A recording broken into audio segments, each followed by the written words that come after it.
How's it going, everybody? I'm Eric with 3 Crown Studio, and in this video I'm going to show you how to use mid-side EQ to tighten up your low end and make your overall mix sound bigger.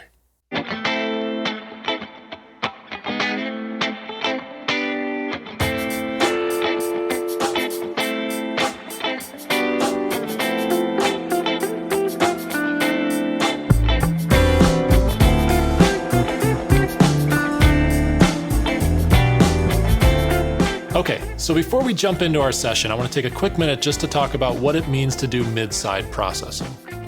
So within a stereo mix, we have elements happening on the left and right, which is our sides, and we have elements happening in the center, which is our middle.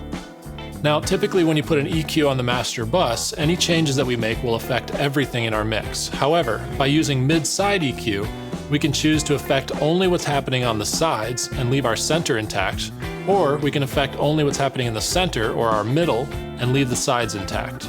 So let's get into our session and I'll show you how you can use this. All right, so I've got a session pulled up here and I've got a mix loaded into it. So let's start by taking a quick listen so we can hear what it sounds like.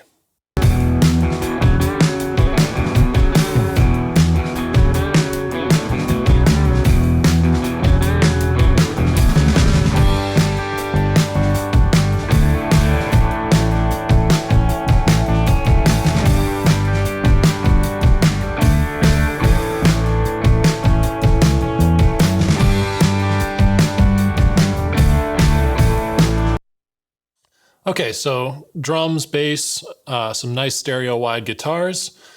So let's open up an EQ on our master bus so I can show you guys how to do this. Now, you will need an EQ that can do mid-side processing, and not all EQs can do this. For this example, I'm using the Infinity EQ by Slate. So as I said in the beginning, the first thing that we're going to try to do here is tighten up the low end on this mix. So to do this, we're going to put a low shelf on our EQ, and then I'm going to switch this from being a normal EQ to being a side EQ. So now this low shelf is going to be affecting only what's happening on the sides, not what's happening in the center. Now with the low end in our mix, our kick drums, our bass guitars, anything happening down in the sub frequencies, we typically want things to be a little bit more in the center of our mix for them to sound nice and tight and translate well. So what we're going to do is use the mid-side EQ, and we're actually going to lower any low frequencies that are happening on the sides, therefore focusing our bass more into the center of the mix. So I'm going to start playing the track. I'm going to solo this EQ band, and we're going to sweep up until we kind of grab the frequencies that we want to focus in on.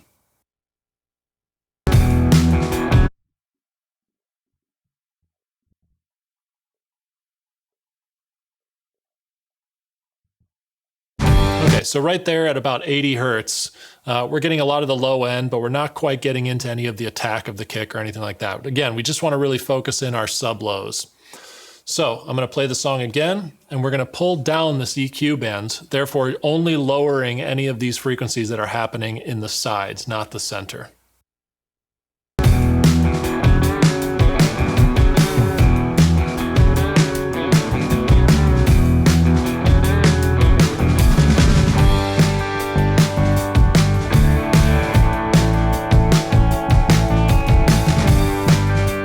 Okay, so as you can hear, again, this is subtle, but the low end does tighten up a little bit on this mix, and this is going to help our mix to translate better across different systems.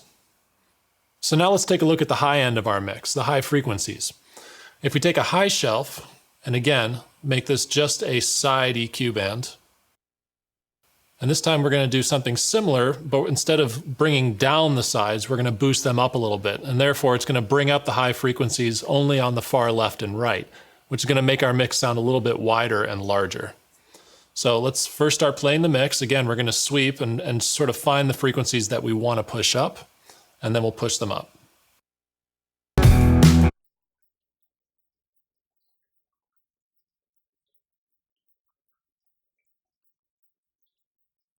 Okay, so right there around 5,000 hertz is nice. It's just the kind of like the top end, and I can hear the wideness of those guitars there.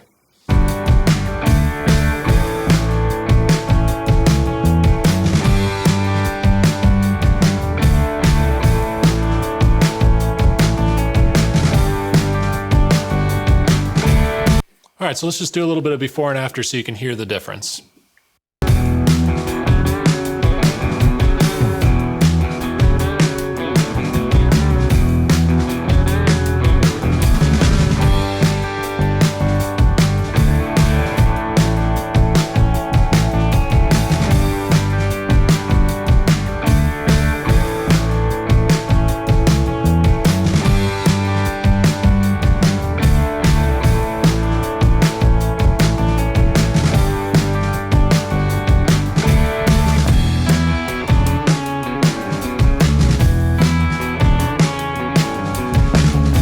So as you can hear, using mid-side EQ on your master bus is a great subtle way to tighten up your low end and open up your highs.